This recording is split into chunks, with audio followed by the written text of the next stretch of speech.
Assalamualaikum warahmatullahi wabarakatuh. Anak-anakku, siswa dan siswi SMK Wahid Surabaya kelas 12, baik program keahlian multimedia AKL dan OTKP.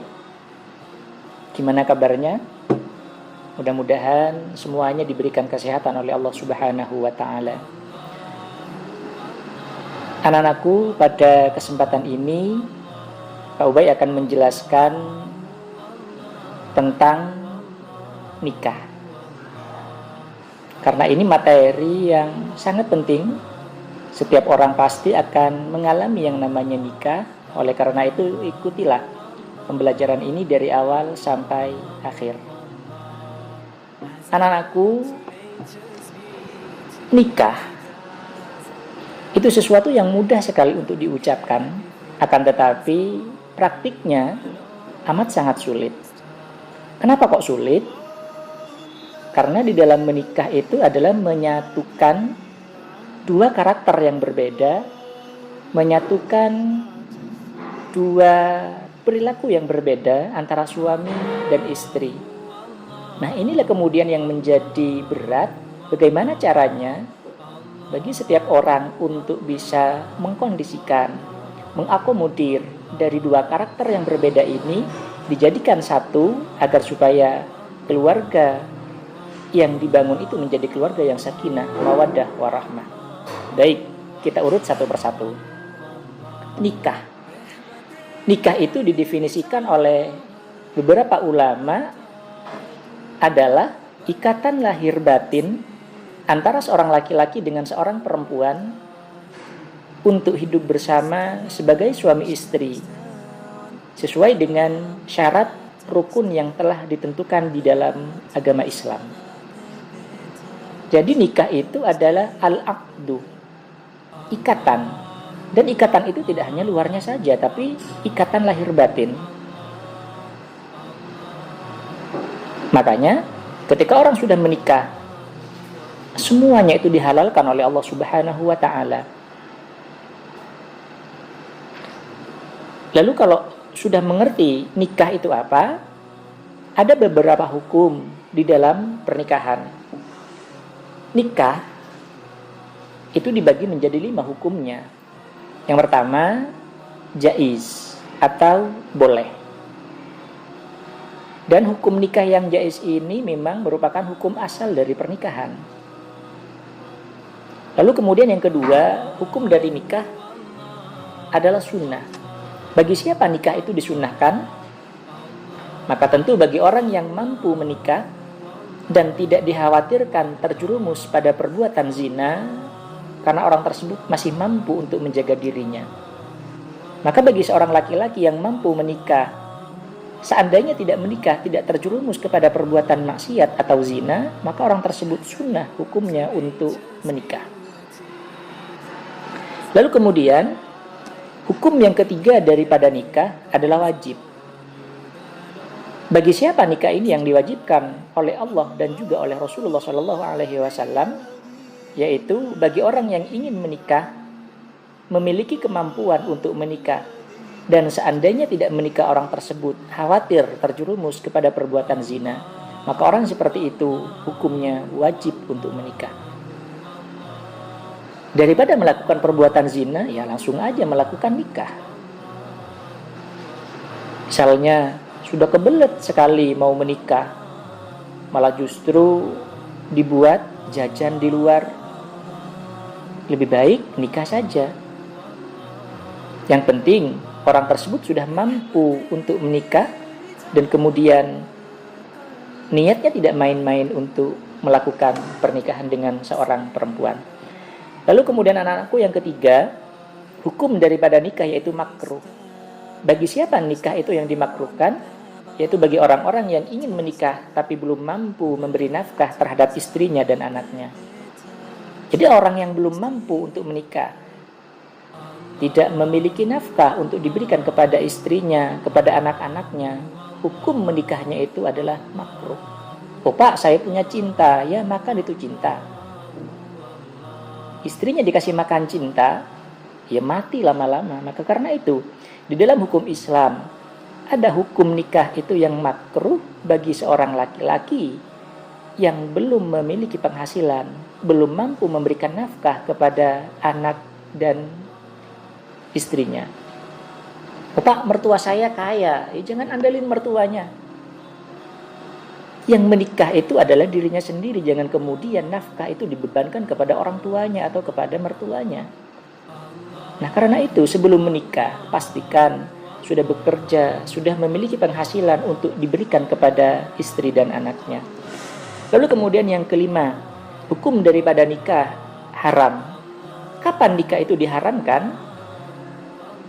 Yaitu bagi orang yang ingin menikah hanya untuk memuaskan nafsunya saja. Atau bagi seorang laki-laki yang niat menikahnya itu hanya untuk menyakiti istri, maka di dalam menikahnya itu haram hukumnya. Mengapa kok diharamkan? Karena tujuan daripada nikah itu tidak untuk saling menyakiti, melainkan saling untuk menyayangi, saling mengasihi. Jadi hukum daripada nikah yang pertama ada jaiz atau boleh, yang kedua sunnah, yang ketiga wajib, yang keempat makruh, dan yang kelima haram. Anak-anakku sekalian, kalau tadi sudah Pak Ubay sampaikan pengertian dari nikah itu apa, lalu kemudian hukum daripada nikah itu sudah disampaikan, sekarang tujuan nikah. Banyak orang yang menikah itu tujuannya nggak jelas. Ketika tujuan nikahnya tidak jelas, maka sulit kemudian membangun rumah tangga yang sakinah, mawaddah, warahmah. Kenapa? Karena tujuannya saja sudah nggak jelas. Apakah ada tujuan yang kemudian disampaikan di dalam Al-Quran atau hadis? Ada. Apa saja? Yang pertama, ketika kalian misalnya nanti sudah lulus dari kuliah, sudah memiliki pekerjaan, mau menikah, maka dasari pernikahan ini atas beberapa tujuan yang Allah sampaikan di dalam Al-Quran. Yang pertama, tujuan daripada nikah itu untuk mengikuti sunnah dari Rasulullah SAW. Nikah itu adalah sunnah Rasul. Nikah itu adalah budaya dari Rasulullah SAW. Nikah itu adalah tradisi yang diajarkan oleh Rasulullah SAW. Makanya Rasul mengatakan di dalam hadisnya, an-nikahu sunnati faman raghiba an sunnati falaysa minni. Nikah itu adalah sunnahku, budayaku, tradisiku. Barang siapa yang membenci terhadap pernikahan karena ingkar terhadap sunnah Rasulullah falaysa minni, maka orang tersebut bukan termasuk golonganku. Nah, karena itu dasarilah ketika nanti kalian mau menikah, ingin mengikuti sunnah Rasulullah SAW, selama pernikahan itu masih menjadi suami istri, maka kalian akan tetap mendapatkan pahala mengikuti sunnah Rasulullah SAW. Yang kedua, tujuan daripada nikah untuk memperoleh kasih sayang, sebagaimana Allah sampaikan di dalam Al-Quran surah Ar-Rum ayat 21. Bagaimana bunyinya? Allah sampaikan di dalam Al-Quran, litaskunu mawaddata warahmah, agar supaya kalian mendapatkan kasih sayang. Lalu kemudian yang ketiga, tujuan daripada nikah yaitu untuk memperoleh ketenangan hidup. Ingat, ini ketenangan, bukan ketegangan. Banyak sekali di dalam rumah tangga ketika sudah menikah, yang didapat bukan ketenangan, malah justru ketegangan. Tegang itu boleh, akan tetapi tempatnya tidak setiap hari. Lalu kemudian yang keempat, anak-anakku, tujuan daripada nikah yaitu untuk memenuhi kebutuhan biologis yang diridhoi oleh Allah Subhanahu wa Ta'ala. Kita bisa menyalurkan seksnya, menyalurkan nafsu biologisnya kepada lawan jenis yang diridhoi oleh Allah Subhanahu wa Ta'ala. Lalu kemudian tujuan daripada nikah yang kelima untuk memperoleh keturunan yang sah. Allah sampaikan di dalam Al-Quran surah An-Nahl ayat 72. Kenapa kok demikian? Karena yang namanya keturunan itu diperlukan kejelasan nasabnya. Apabila diproduksi sudah menikah, dibuat setelah menikah, maka nasabnya akan jelas. Ini anak dari bapak yang namanya ini, anak dari seorang ibu yang namanya ini. Itu tujuan daripada nikah.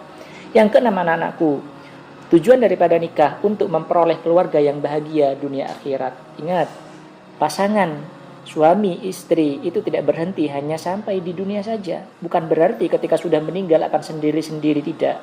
Akan tetapi nanti akan Allah persatukan ketika berada di akhirat. Lalu kemudian yang ketujuh, tujuan daripada nikah yaitu untuk membentengi diri dari perbuatan tercela atau zina. Maka sudah tentu ketika suami punya istri, suami ingin menyalurkan nafsu biologisnya tinggal pulang ke rumah, di rumah ada istri. Istri sedang kerja di luar, ingin menyalurkan nafsu biologisnya tinggal pulang ke rumah karena di rumah ada suami. Mudah-mudahan 3 poin yang Pak Ubay sampaikan ini, mulai dari definisi menikah, hukum nikah, tujuan menikah, senantiasa memberikan pencerahan untuk kita semua. Ketika nanti kalian melakukan akad nikah, ini tetap bisa menjadi dasarnya. Mudah-mudahan apa yang Pak Ubay sampaikan pada kesempatan ini menjadi ilmu yang barakah, manfaat fid dini wad dunya wal akhirah. Terima kasih. Pak Ubay akhiri. Wassalamualaikum warahmatullahi wabarakatuh.